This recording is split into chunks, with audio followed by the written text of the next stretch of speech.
حبينا نعرف السبب الرئيسي لانتشار شعبية الفريقين، فهو أنهم كانوا يضمون أفضل لاعبي المملكة.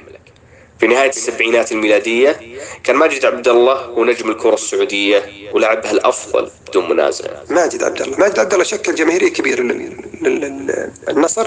غير كذا تعاطف الآخرين، يعني حتى لو كانت ميولهم اتحادية أو أهلاوية أو وحداوية أو اتفاقية، تعاطفوا مع النصر بحكم ماجد، لأنه وجود ماجد.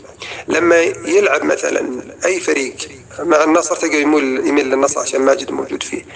هذا لا يقلل طبعا النصر لجماهيريته قبل، لكن ماجد شكل، ما نقدر ننكر هالشيء، هذا شكل على الكرة السعودية كلها فارق. ظهرت ثقافة تجارية جديدة لا تزال موجودة الآن. كانت الجماهير تأخذ لباس الفريق أو زي الفريق، لكن كان الصراع على الأرقام. يعني في الثمانينات مثلا رقم 9 كان، يعني الأرقام تباع ب10، رقم 9 يباع ب15 عشان ماجد عبد الله.